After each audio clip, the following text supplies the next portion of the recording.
Oremi, Karo, Bawoni, Bugulenko. Buenos días, mi amigo. ¿Cómo está? ¿Cómo está la familia? Good morning, friend. How's it going? How's the family? Welcome all to the Immigrant Whisperer podcast. I'm your hostess, Dr. Janet Awokoya. In this episode, we continue exploring the powerful stories of African immigrant youth in the U.S. Do you remember Ama's story? She spoke about the deep-rooted teasing and isolation she felt, saying, quote, "We used to get teased because of who we are, because we're African," end quote. For Ama, the ridicule went beyond personal insults. It felt like an attack on her culture, and her people. Join us in this episode as we dive deeper into the lives of Ama, her brother Kunle, and other 1.5 and second generation Nigerian college students in the DC metro area. This episode reveals their perspectives on navigating dual identities and the resilience it took to cope.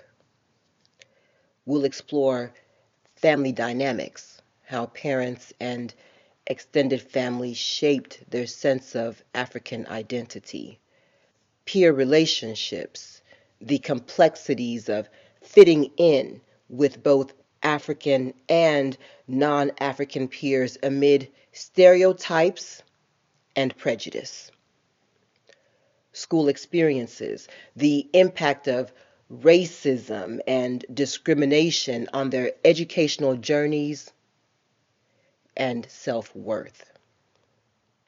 Please subscribe, like, comment, and share to support this important conversation. Before I begin reading, let's empower the next generation of Black leaders. Grab a Black Girls and Boys Read t-shirt from our website, someblackgirls.bigcartel.com. Let's spark change, one shirt, one book, and one conversation at a time. Also, put on your shirt and join me on a walk as we explore Some Black Girls Don't Sit Together in the Cafeteria. Follow Oluwaseyi, a Nigerian immigrant, as she navigates cultural identity, academic pressures, and the search for belonging in America. And don't mind me at the end there, I'm just being a little bit silly. All right, let's begin. Welcome to episode 4, part 2, Identity Formation Among African Immigrant Youth in Family, Peer Groups, and Schools. YouTube subtitle, Can You Be Both African and African American?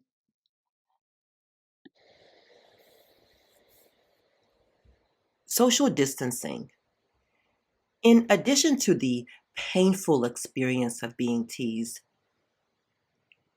a few participants talked about peers distancing themselves upon learning of their African background. As Amma stated, if they, non African peers, found out I was African, then they just stay away from me. Social distancing resulted in 2 primary outcomes: peer isolation and the undercover response. Peer isolation. Participants described being isolated due to the fact that their peers distanced themselves to avoid being subjected to negative treatment. Distancing oneself from those who are viewed as outcasts is particularly significant during adolescence, when youth experience peer pressure to interact only with those who are seen favorably by others. George and Hartman, 1996, Both Ama and Kunle gave examples of the distancing they experienced with their peers and how it played out in their lives.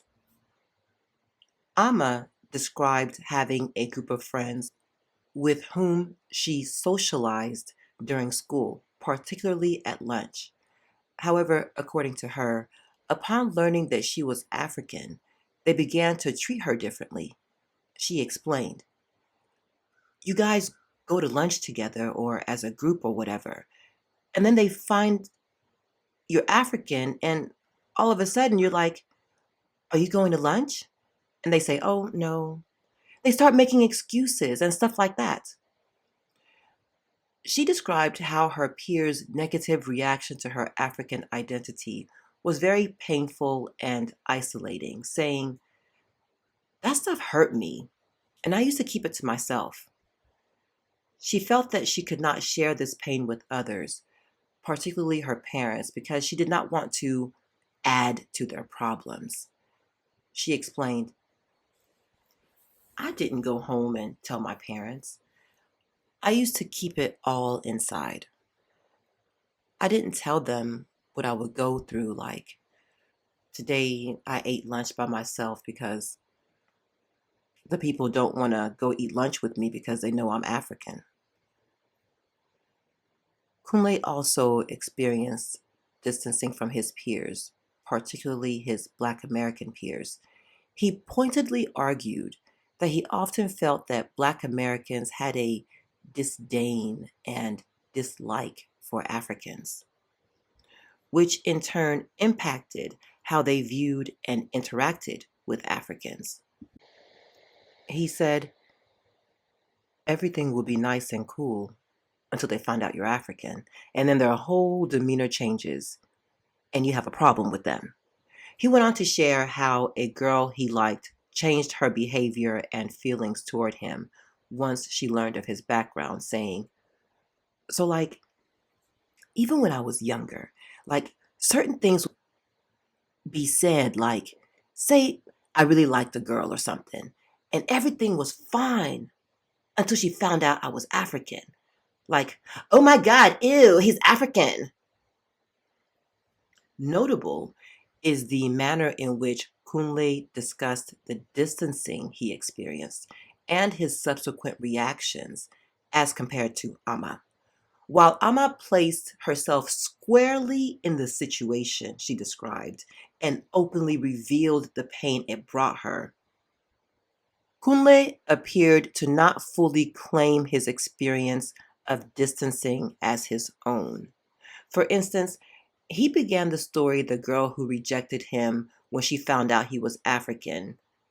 Say I like a girl, posing the experience as hypothetical, and thus somehow distancing himself from it. This may have been a way for Kunle to make himself less vulnerable. It is important to consider that Kunle may have distanced himself from his own experience, discussed the experience as if it may or may not have happened to him, as a way of dealing with the pain that the experience caused him. Also notable was how Kunle and Ama reacted to their peers' distancing. Both admitted that initially their peers' negative reactions to their African background caused them pain and embarrassment, and they described strategies for dealing with the pain. For example, Kunle described himself as an emotional chameleon, explained, like, I just, it bothers me at first, and I adapt to it, like, because I have no other choice. You know what I mean? In reference to the girl that rejected him, he said, "Well, to hell with you. Better for me to know something like that now than to find out later." Like, yeah, you're that stupid and simple-minded that you wouldn't want to be my friend because I was African. Like your household is messed up. You know what I mean? As evidenced by these quotes, Kunle's strategy was to identify the source of the problem in the other person's shortcomings and limited understandings. Amma described being affected more emotionally and also attributed distancing to others' personal shortcomings. She said, sometimes I feel bad about it, and sometimes I just don't care. I was like, okay, I just learned to develop like a wall, like, oh, okay, whatever. Then you're just not a true person. You talk to me now, but then you found I'm African and you don't want to talk to me. So I think I became a little more mature about it, just a little bit, about my identity and how people's reactions were. So I was like, okay, whatever. If you don't want to be affiliated with me, that's fine. That was my attitude sometimes. Kunle and Amma both implemented strategies to avoid internalizing others' negative perceptions of them by telling themselves that there was something wrong with the other person and or that the distancing did not bother them. However, these coping mechanisms did not always make them feel better, especially in the case of someone they genuinely liked. Despite the strategies they implemented to protect themselves, it was obvious that their peers' distancing hurt them. These participants generally understood distancing as a result of the fact that Africans are a socially stigmatized group subject to teasing and ridicule. Therefore, they felt that associations with them may have caused their peers social discomfort, which can be particularly difficult to cope with during adolescence. Amma explained that her peers distanced themselves from her to avoid being subjected to the same negative treatment she received. She said they would get teased if they knew they were being affiliated with someone that's African. That's what I think it was all about in high school. The undercover response. Most participants in this study implemented various strategies to avoid the negative perceptions of and stereotyping and teasing by their peers. One of these strategies was the undercover response, Prosper, 2006, Stepik, 1998, Saphir, 2001, or hiding their African background from their peers in various ways. Some participants discussed changing their African names or using their English names instead of their Nigerian names. Tunde described using a different name in the company of Americans, saying, growing up, I wouldn't want to say my middle name or anything. I just wanted to be Dio. Well, not just be Dio, but be Dio to Americans. Similarly, Ngozi recalled begging her father to change her name to Beth, a name she read in a science book, to avoid teasing and the mispronunciation of her name. I didn't like Ngozi. I hated it, she said. Abimbola and Remilekun discussed downplaying their African heritage by claiming and asserting an American identity in the presence of their peers. Abimbola shared her behaviors. I would try to be as American and make myself as American as I could possibly be. When people would ask me where I'm from, I would try to find a way to make it seem like I was American as possible. Similarly, Remilekun discussed highlighting her more westernized characteristics to be accepted by her peers. I would try and probably play out my westernized side more. I definitely try and play that out more because that was like cool. Boy, that was the in thing. Like culture wasn't really cool. It wasn't cool to be really different. And so I definitely put out my Western parts more, in elementary school, middle school, high school. Other ways of hiding their African background, including denying their place of birth, intentionally losing their accents, and emulating their peers' language patterns and style of dress. Scholars argue that many immigrant youth from developing countries tend to dissociate themselves from their culture to avoid ridicule and to fit in with their peer groups. Stepik, 1998. Safir, 2001. These undercover or cover up practices involve deliberate acts of shedding signifiers of all things foreign. This may include modifying the pronunciation or the spelling of one's name, emulating others' speech patterns, dress, or social behaviors, refusing to speak one's native languages, and withholding or lying about where one is from. According to the research on the undercover phenomenon, these practices are particularly prevalent in the first generation immigrant population because of the noticeable cultural signifiers that show their foreignness. These scholars argue that 1.5 and second generation immigrants are not as susceptible to teasing because their foreignness is not as obvious. Furthermore, 1.5 and second generation immigrants often possess the social and cultural tools to defend themselves against derisive teasing. However, this study strongly suggests that 1.5 and second generation African youth are subjected to social ridicule like their first generation counterparts, and that in response, some hide their African identities. The school context. The majority of the participants' discussion about their experiences with their identities occurred within the school context. While participants had interactions with a variety of races and ethnicities throughout their educational lives, most of the participants felt they were discriminated against and stereotyped by their white peers and teachers. They explained that whites often held simplistic, patronizing, and sympathetic views of Africa and Africans that were, for the most part, informed by the media. Dio offered an experience with his white peers. Growing up, a lot of white people asked me the same type of things. They'd ask me, like, if I shampooed my hair or, like, if I comb my hair. You brush your hair?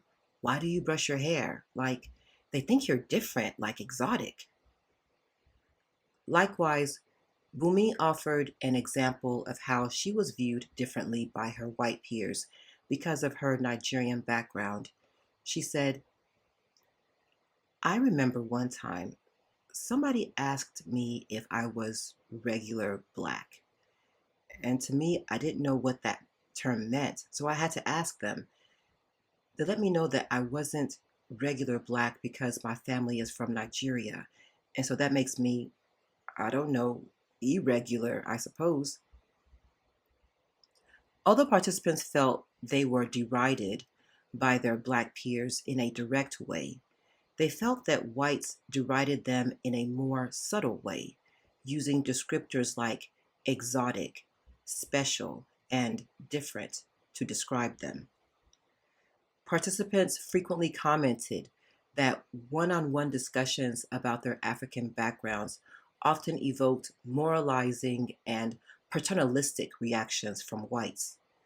Ngozi, for instance, recounted a conversation with a geography teacher that left her stunned and speechless. The teacher said, You know, the problem with Africa is that they keep sending food instead of birth control, inferring that Africans need to be taught to control their birth rate to avoid problem food shortages. In addition, according to participants, white teachers who attempted to sympathize with and understand their backgrounds often asked questions like, Your parents were refugees? How did you come here? Why don't you have an accent? You've been here a long time? Or how is your family surviving in Africa?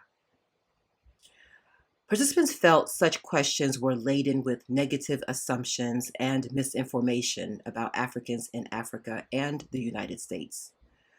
Participants offered many examples of how discrimination played out in the school context, particularly among whites, which occurred primarily in three distinct ways: through linguicism, exoticism, and tokenism. Linguicism. Linguicism is the practice of assigning power and privilege to language. Sknab Kangas, 1988.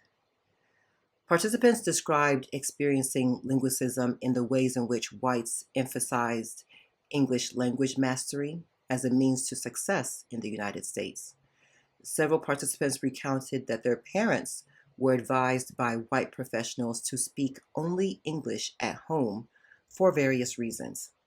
For example, Ngozi said that her mother was instructed by a pediatrician to cease the use of the Igbo language with her children because of her sister's delayed speech. Ngozi said, "A doctor told her it was because you're speaking that gibberish to them, and really told her you have to stop speaking Igbo to them because they'll never understand English and they won't do well in school." And my mother didn't know any better. Bumi said that her teachers encouraged her parents to speak only English to her at home so she would not confuse languages at school and at home. She lamented over the fact that, unfortunately, I lost the ability to speak Igbo, but I still understand, and that's something that my parents definitely wanted to maintain. Even though teachers encouraged Bumi's parents to speak to her strictly in English, her parents insisted on speaking Igbo, but with modification. They made sure to speak to me in Igbo, Bumi said, but I had to respond in English. In addition to whites emphasizing English, participants also discussed a pressure for linguistic assimilation. Several of the participants spoke of how their parents' struggles with their accents often resulted in their discouraging their children from maintaining their African accents. Bumi, for instance, believed her mother discouraged the use of accented English. She realized I would be less limited than her because I didn't have that accent. Adesina echoed Bumi's thoughts, but with more elaboration when discussing her own mother, saying, "She felt as though I was hurting my chances in America because I was going to have an accent. Because I feel as though they feel if you have an African accent, your opportunities are limited because people will box you into a certain category and automatically think, you're slow or stupid or, uneducated because you have an accent." Exoticism. Exoticism is the tendency to associate and reduce Africa and Africanness to a touristic construct whereby Africa is a place where people can experience safaris, see wild animals in jungles, buy prints and masks, and dance to traditional native music. Upokudu, 1996. While the majority of images of Africa and Africans were overwhelmingly negative in schools, Harushimana, 2007, Traore, 2004, participants pointed out instances of being exoticized by white teachers. Such instance occurred during discussions of Africa in the classroom, Black History Month, Cultural Awareness Days, discussions on civilization, or during some interactions or discussions with white people. For instance, Kunle recounted an incident in a classroom interaction with a white teacher in high school when he was exoticized. I remember one time my global studies professor in high school, teacher in high school, gonna tell me, "Where are you from?"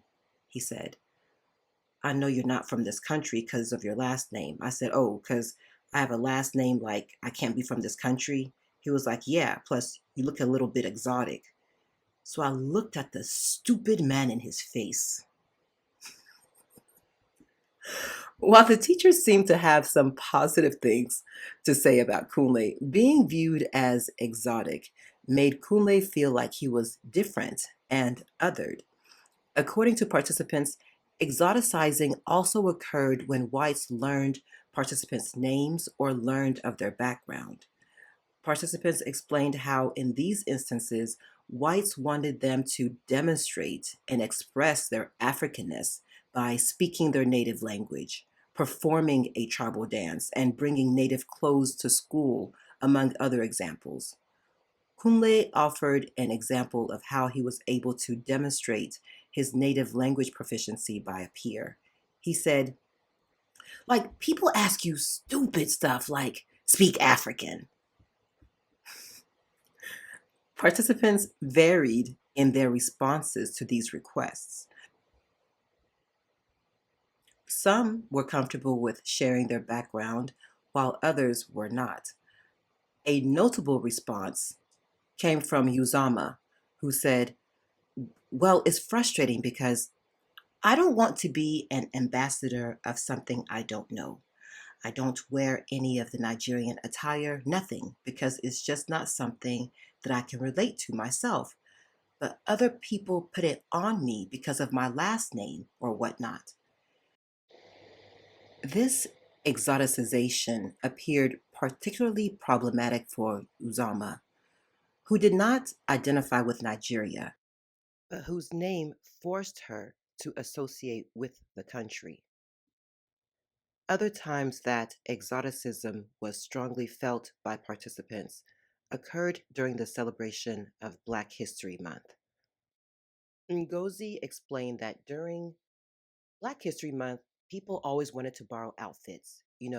That was the time, that was a month, we were popular.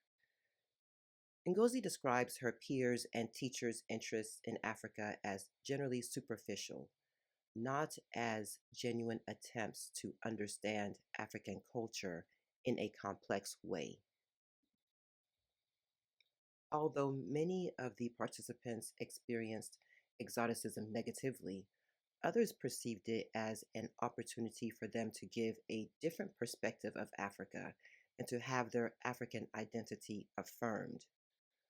Bumi explained that during her elementary years, she appreciated cultural awareness days, particularly when her mother visited her classroom, because her classmates were given a better, more positive view of Africa, specifically Nigeria. She recalled, I remember being excited whenever she would come in, just because people would kind of get to see another country, another side to it, and understand that I was from another place. Likewise, Dio looked forward to his parents coming to school and shared their background with his peers. They came to my first grade class, he recalled, and taught us about Nigeria, so I do remember that. And they dressed some of us up and stuff like that. The double burden of tokenism for African youth. Participants felt that, in the eyes of their white teachers, they were expected to be both role models for the Black race and or ambassadors for Africans. Whereas tokenism has traditionally been defined as the practice of using a member of a minority group to represent the larger group, Steele, 1997, I argue that tokenism is particularly nuanced and complicated for African immigrants. In this study, through tokenism, the behaviors, academic performance, and resiliency of these African immigrant participants was juxtaposed to that of their Black American peers, who are often associated with behavioral and academic deficiencies. This captures how Africans can be viewed as new model minorities, which Black Americans should emulate. Obiakor and Grant, 2005. Participants share that white teachers often saw African immigrant students as different, or in some cases better, than Black American students. They gave insights into how they were viewed as stellar Black students, used as role models and given extra attention and encouragement in front of their peers. Participants focused on two aspects around how this occurred: academics and behavior. The majority of the participants reported being placed in advanced or honors courses in which they were often the only Black student or one of the few Black students in the class. Ama and Ngozi explained that most of the Black students in their honors classes and programs were either of recent African or Caribbean descent. Ngozi said, the Black kids who were in those classes were mixed. They were Africans, they were Caribbean. Amma found this in her own honors program, saying, honestly, most of those students of color tend to be African that were in those programs with me. Participants' academic placement often separated them from the larger Black population in school, resulting in differential treatment from teachers. Participants discussed how they were defined and regarded as the good Black students in the school. When asked to define the good Black student, Bumi responded, the Black student who's in these advanced courses and doing well and not getting into trouble and all that stuff, and having very engaged parents who would come in. Other participants discussed how teachers noticed and often commented on the behavioral differences between the African and Black American students, describing them as respectful, respectable, disciplined, and hardworking. Ngozi recalled how one told her, I could tell immediately that you guys were African kids. You're not like those Black American kids. Likewise, Emeka explained how she was differentiated from her Black peers. I've had a teacher saying, well, she could tell that my parents were Africans because I was disciplined and well behaved. And I felt at times that I've been used as kind of that example, that Black example. Participants who were seen and used as tokens shared that they often felt an immense amount of internal and external pressure to behave appropriately in front of white people because of the negative perceptions many believed whites held of Blacks. Emeka shared her understanding of white perceptions towards Blacks. She said, I know that white people tend to have this view of a Black person that's very negative, especially don't let them see somebody on a bus talking loud and she's Black. A few respondents talked about how they became hyper conscious of their Blackness in predominantly white contexts and often try to avoid the negative stereotyping often directed towards Black Americans. Ngozi explained how she conducted herself in white contexts. She said, it was important for me that I did not show out in this white neighborhood in front of the white people. It was important that we were great kids, not showing out. Likewise, Adesina found that she was conscious about her behavior in class because she did not want to be labeled. She said, because there were times when we would be in class, some things that came out of some people's mouths were very offensive. But I was like, as you can tell, I'm outspoken. So I was like, okay, Adesina, calm down. You don't want to be the angry Black girl because you feel as though you're constrained. You're constrained. Although many participants were aware of racial stereotypes and at times behaved in particular ways to avoid white discrimination, they learned that sometimes it was out of their control. For instance, Kunle offered an example of when he was teaching kids how to play chess. A white counselor came to comment on his playing chess. He said, one of them actually came up and said, Kunle, you're black. What what are you doing playing chess? And I thought about like, well, what do you mean? Well, what do you mean I'm black? I'm not supposed to play chess? And he actually told me, you don't want to go to the gym and play basketball? I said, wow, wow. Other examples that participants highlighted that white people commented on directly and indirectly included their refusing to skip class, their engagement in extracurricular activities that Blacks generally did not participate in, their enrollment in advanced courses, and their quiet demeanor in public spaces. Participants were not only conscious of their behaviors in predominantly white contexts, but also of their academic performance. One participant in particular, Remilekun, vividly recalled often being the only Black person in her honors classes and being one of the few academically astute Black students in her school. As such, she often felt a responsibility to demonstrate that Black people could be academically successful. She said, I look around and I'm the only Black person here and the only African. I knew I was the only Black girl, so I always wanted to excel and be different.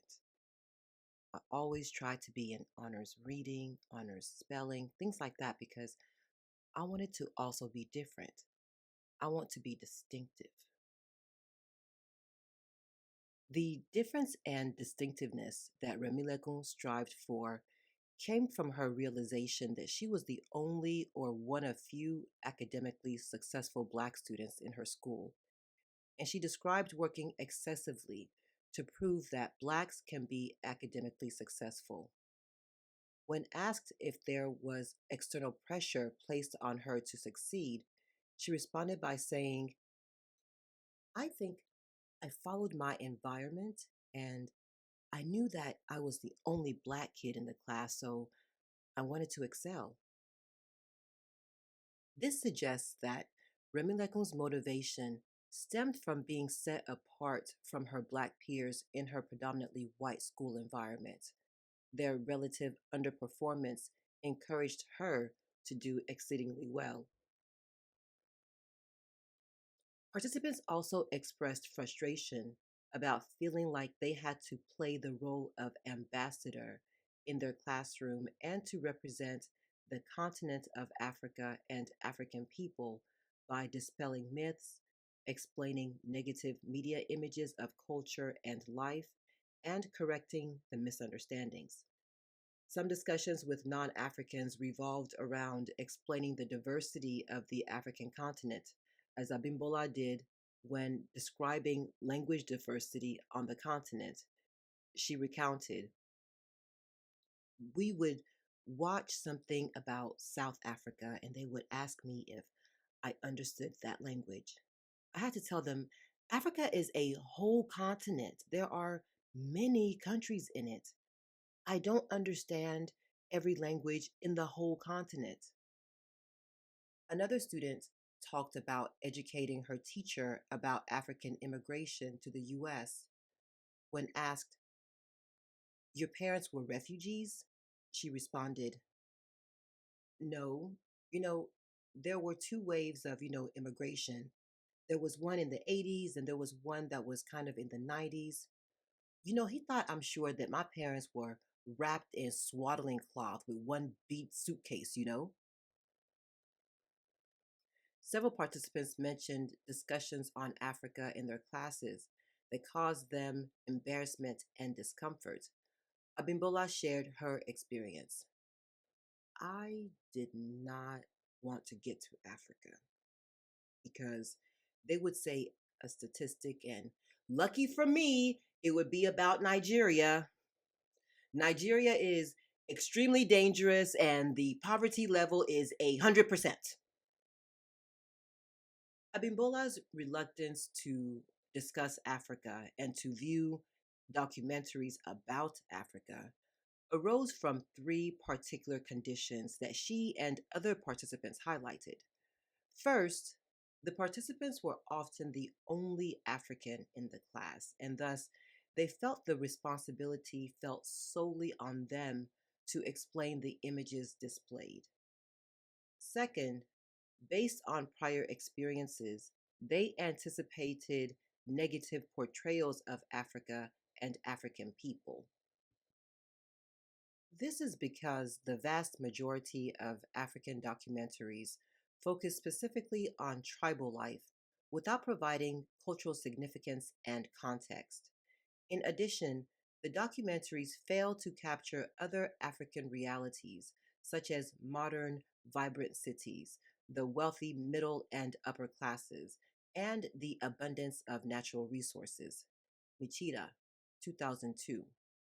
Third, they felt that particularly through documentaries on Africa, their non African peers' negative perceptions of Africans were confirmed and would be used to ridicule them.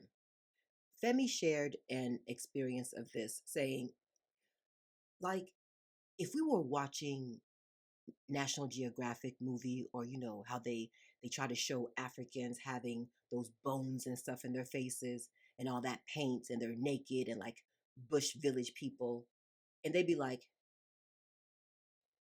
there's Femi's people right there, or there's Femi people right there. Emeka and other participants expressed anguish and shame about classroom depictions of Africa, which were markedly different from their own understandings and experiences. In the following quote, Emeka described the common images of African life shown in her classrooms. She specifically mentions her concern about the practice of highlighting the sociocultural experiences of non representative groups and ignoring modern lifestyles in Africa. She said, when I was growing up in school, when they had something about Africa, it was always like some tribe in Mali they that do live in huts or do live in, they never show the city. It's the type of films that they show too that plays into this whole stereotype of what Africa is. I mean, they don't know that Lagos, for instance, is a sprawling area. It's huge, it's city, there's houses. Some of the houses are even more extravagant than houses here. So I think it's that type of stuff that they chose to show in school at that age that contribute to ignorance. I mean, not that that's not real. I mean, that's true, of course. Those people do live like that, but I mean, there's other stuff that goes into that. Likewise, in describing depictions of Africa in her classroom, Abimbola said, I knew that wasn't what Nigeria was because I had been to Nigeria to visit. I knew that's not what I saw when I was there. I knew that's not how my parents lived when they were there. It made me very upset to this image that these people were getting about my country.